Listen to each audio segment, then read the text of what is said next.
Crypto 101. Explaining crypto to people who don't know anything about it, or they might know about it, but they haven't really been able to use it on their day-to-day. Things we're gonna cover today: what is the blockchain, wallets and exchanges, how to actually pick a coin or pick a network. That'll make sense once we get there. And later we're gonna have an actual live wallet setup, as well as we're gonna show you a way to actually spend this crypto. So first, what is decentralization? Imagine a notebook that records every transaction ever made. Now imagine 1 million people all have access to this notebook. They have an exact copy of that same notebook, which is updated to all 1 million people every single time that there's a new transaction. Nobody owns the notebook. Nobody can change a past entry because everybody's copy would immediately flag that that is wrong. And that's the blockchain. It's a shared copy that no one controls and nobody can cheat. Now, crypto is digital money that runs on a blockchain rather than in a bank. When you send someone money normally, your bank is the middleman. They verify it, they approve it, and they typically take a cut. Sometimes that process can take days and the fees can add up, especially if it's internationally. With crypto, the blockchain is the bank. The network verifies the transaction directly. No middleman, no permission needed. It sends in seconds and costs fractions of a cent. Bitcoin was the first, created as a direct product of the 2008 financial crisis, when most people lost faith in banks. The idea was simple. What if money could exist without people being in control of it? The idea grew into an entire ecosystem. Thousands of coins, programmable money, decentralized apps, and new ways to store and move value globally. And people are like, oh, but it's connected to a lot of scams. It's a Ponzi.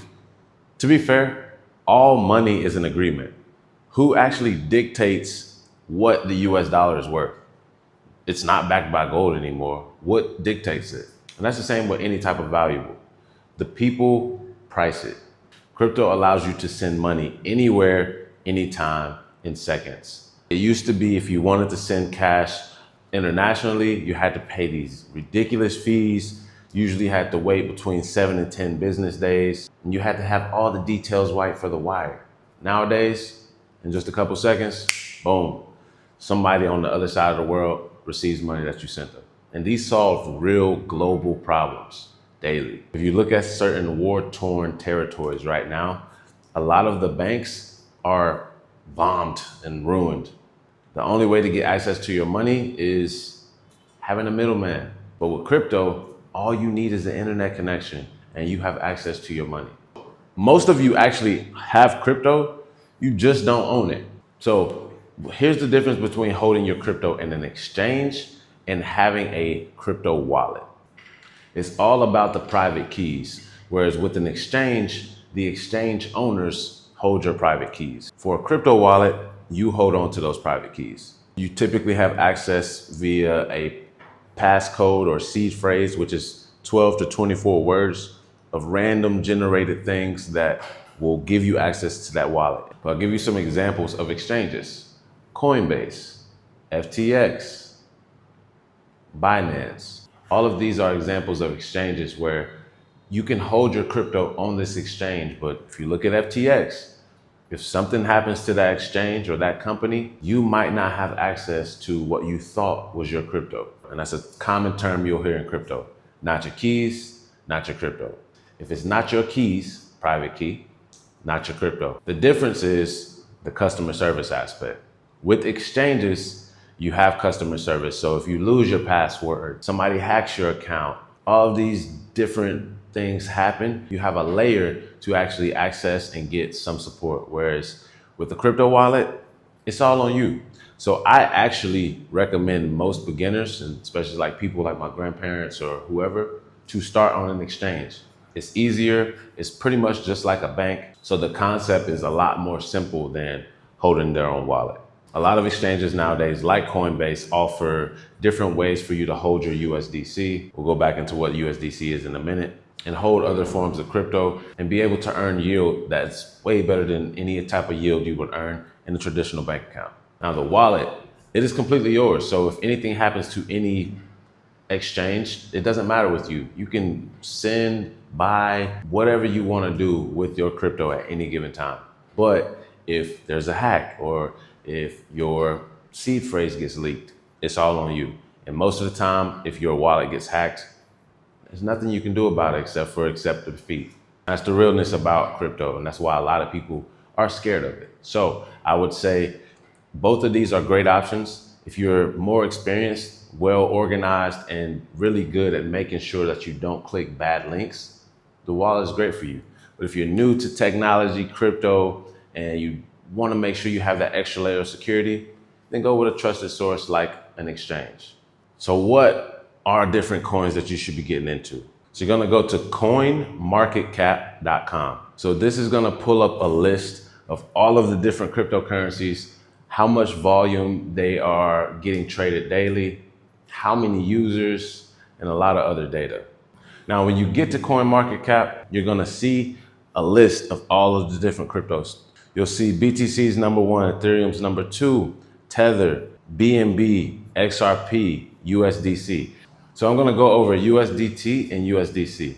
Both of these are the dollar, the US dollar. So if you take one US dollar and you take one USDC coin, they equal the same. They're the exact same.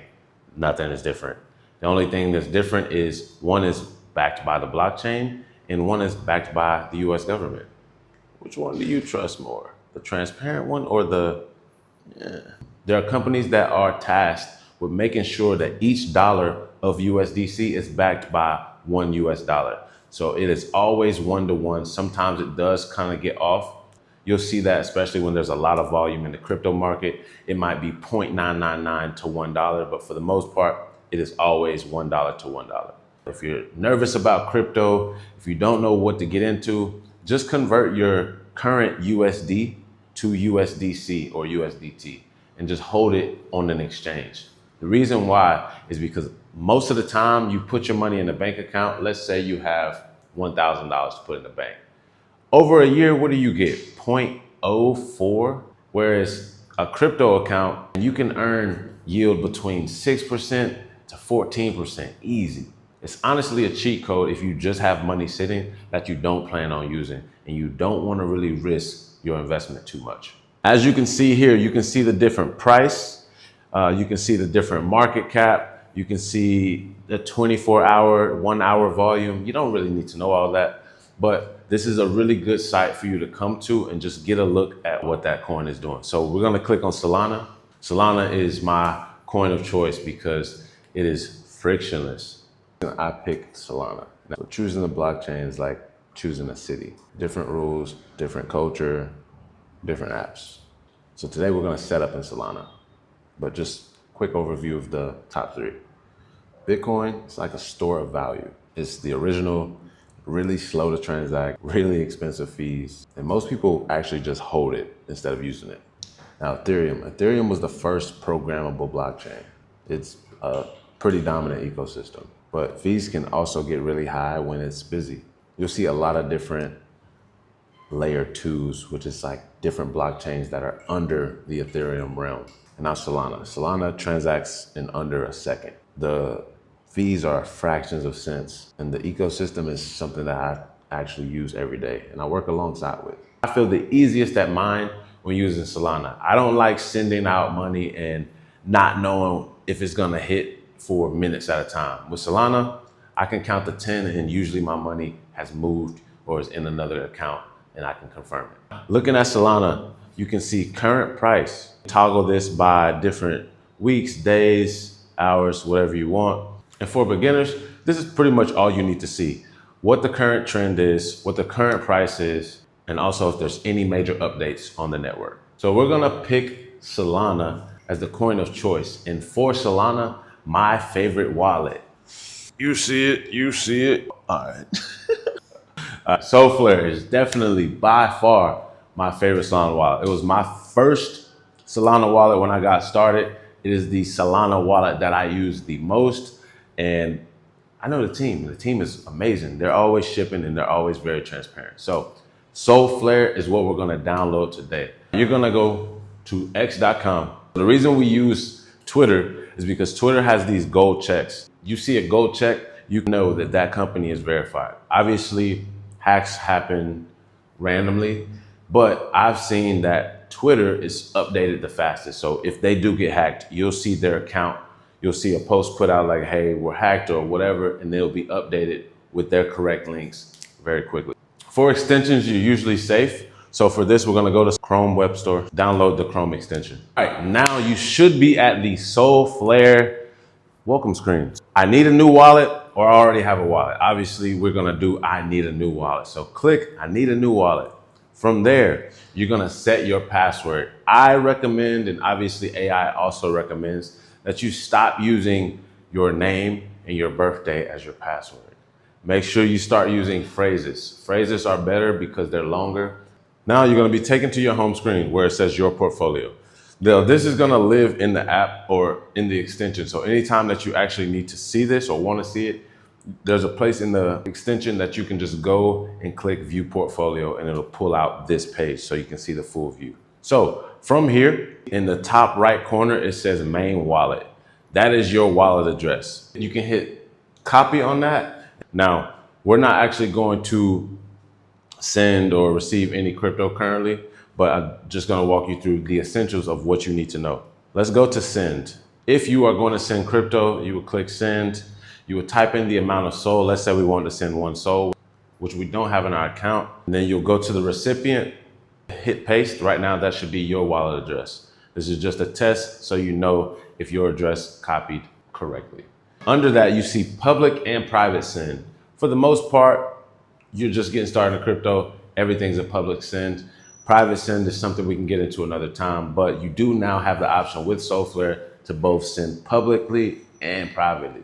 From the browser extension, we'll go to settings, account and privacy, then go to manage apps. So manage, right now we don't have any apps connected. However, if you ever connect your wallet to any application for any reason, after you are done, you wanna make sure you go back to this manage apps tab and revoke all permissions. This is the easiest way to make sure that your wallet is never connected to any site that might get hacked. Because if that site gets hacked while your wallet is attached, GG's to your money.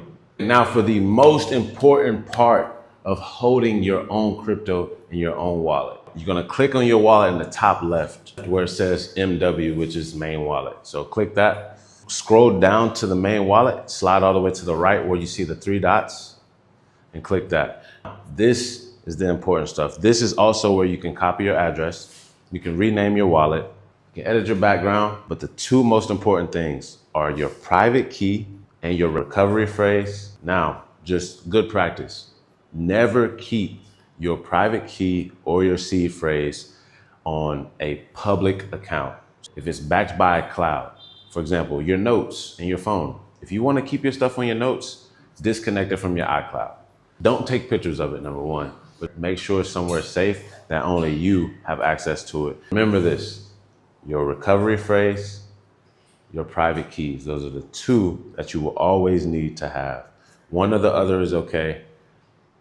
Make sure they're safe. I'll show you real quick also how to make a burner wallet. So go back to the web extension, MW, the main wallet icon, top left. And now at the top, you'll see a plus sign, the top right. That is gonna add you another wallet. And now on Solflare, they actually have a burner wallet feature. Hit create burner wallet. All right, now you have 2 wallets. The reason this is important is, let's say you keep all of your money on your main wallet. Treat your burner wallet as the wallet that's active, the wallet that's gonna interact, the wallet that's gonna exchange. But your main wallet is gonna stay kind of like your private bank account where it's not gonna interact with anybody or anything. Only you putting money in or sending money out. But you can never be too safe. Always create multiple accounts because holding everything in one account can be very risky. Shout out to everyone that wanted to come to the in-person session. Share with a friend that might need this. Leave a comment below and I'll catch you in the next one.